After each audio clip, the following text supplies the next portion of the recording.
Hello मेरे प्यारे प्यारे बच्चों, कैसे हैं आप सब। उम्मीद करती हूँ आप सभी बहुत खुश होंगे और कक्षा के लिए बहुत ज्यादा उत्साहित होंगे। तो चलिए बच्चों, आज की कक्षा की शुरुआत करते हैं। आज है हमारे पास पाठ 5, जिसका नाम है श्रम की जय। और यह बच्चों क्या है, यह एक कविता है।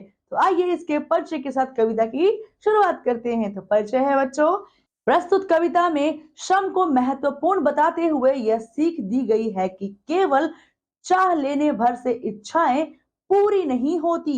जीवन में सफलता प्राप्त करने के लिए बहुत परिश्रम करना बच्चों बहुत आवश्यक है। बिना परिश्रम के केवल अगर आप मन में केवल मनगढ़ंत चीजें गढ़ लोगे तो वो आपको मिल नहीं जाएगी। उन चीजों के लिए आपको अत्यंत कठिन परिश्रम करना पड़ सकता है।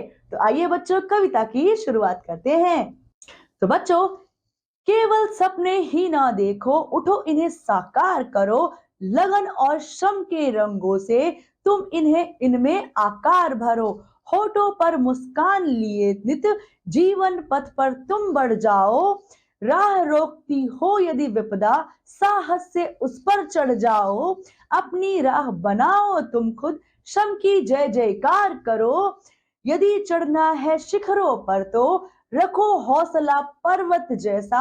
आंधी और तूफानों में अटल रहे जो हिमगिरी जैसा। खुद को वज्र बनाओ तुम खुद, कर्म की जय जयकार करो। ठीक है बच्चों। और बच्चों, जो ये रोचक सुंदर कविता है, इसमें जो कवि है हमें प्रेरणा देता है, हमें प्रेरित करता है कि केवल सपने ही नहीं देखो, उन्हें साकार भी करो। उन सपनों के लिए काम करो, उन सपनों को जीने के लिए उड़ान भरो। तुम उसमें मेहनत करो, मेहनत के रंगों से उसमें उसको रंगीन बनाओ, उनमें आकार भर दो मेहनत करके। और होठों पर हमेशा स्माइल लिए, एक मुस्कान लिए जीवन का जो रास्ता है उस पर आगे बढ़ते जाए, रुकना नहीं है। यदि रास्ते में मुसीबत आ जाती है, विपदा आ जाती है, तो उससे घबराना नहीं है। साहस से हिम्मत जुटा करके डट के उसके ऊपर ही क्या करना है, चढ़ जाना है। ठीक है।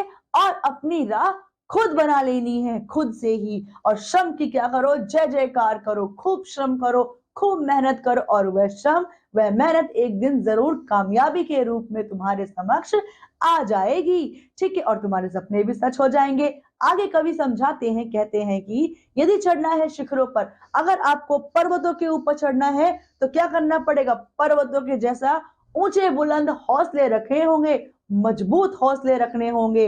और आंधी और तूफानों में भी बिल्कुल नहीं हिलना डुलना है, अडिग रहना है। जैसे हिमगिरी, चाहे बर्फ का तूफान आए, बारिश आए, आंधी आए, धूप आए, कुछ भी आए, वह अपने स्थान पर अडिग रहता है, हिलता नहीं है। उसी तरीके से तुम्हें भी अपने लक्ष्य को पाने के लिए बच्चों बिल्कुल नहीं हिलना है, अडिग रहना है। अपने लक्ष्य के लिए एकदम फोकस रहना है और आगे ही आगे मेहनत से, हिम्मत से कदम बढ़ाना है जीवन पथ पर।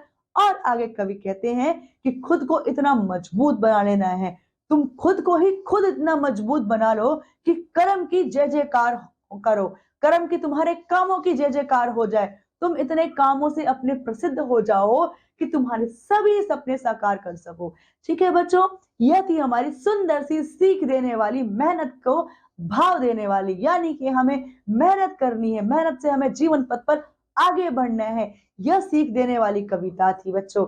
ठीक है। आप देख सकते हो, यदि एक पर्वतारोही ये सारे गुण ना अपनाए, मेहनत ना करे, लगातार लक्ष्य की ओर अग्रसर ना रहे, तो क्या वो चढ़ पाएगा, क्या वो पत्थर पहाड़ पर्वत चढ़ पाएगा, माउंट एवरेस्ट चढ़ पाता बच्चों, बिल्कुल नहीं चढ़ पाता।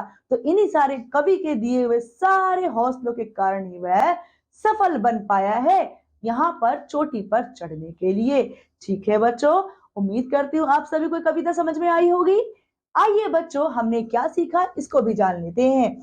तो बच्चों देखिए, हमने सीखा परिश्रम ही सफलता प्राप्त करने की एकमात्र क्या है, कुंजी, यानी कि चाबी है। परिश्रम से ही सफलता प्राप्त की जा सकती है बच्चों। चाह लेने भर से इच्छा पूरी नहीं होती, उसके लिए मेहनत की आवश्यकता होती है। यदि आप केवल चाह लेंगे, उसके ऊपर काम नहीं करेंगे, तो सफलता मिलेगी, बिल्कुल नहीं मिलेगी। केवल अगर आप चाहने के साथ साथ मेहनत भी करेंगे तो आपको सफलता जरूर मिलेगी। आपने जो लक्ष्य निर्धारित किया उसे आप अवश्य ही पूरा कर पाएंगे, उस तक पहुंच पाएंगे। तो बच्चों, उम्मीद करती हूँ आपको ये कविता समझ में आई होगी। अब मैं आपसे अगली कक्षा में मिलती हूँ। इस कक्षा में इतना ही। तो बच्चों, आपका ध्यान रखिए, पढ़ते रहिए, खुश रहिए। धन्यवाद।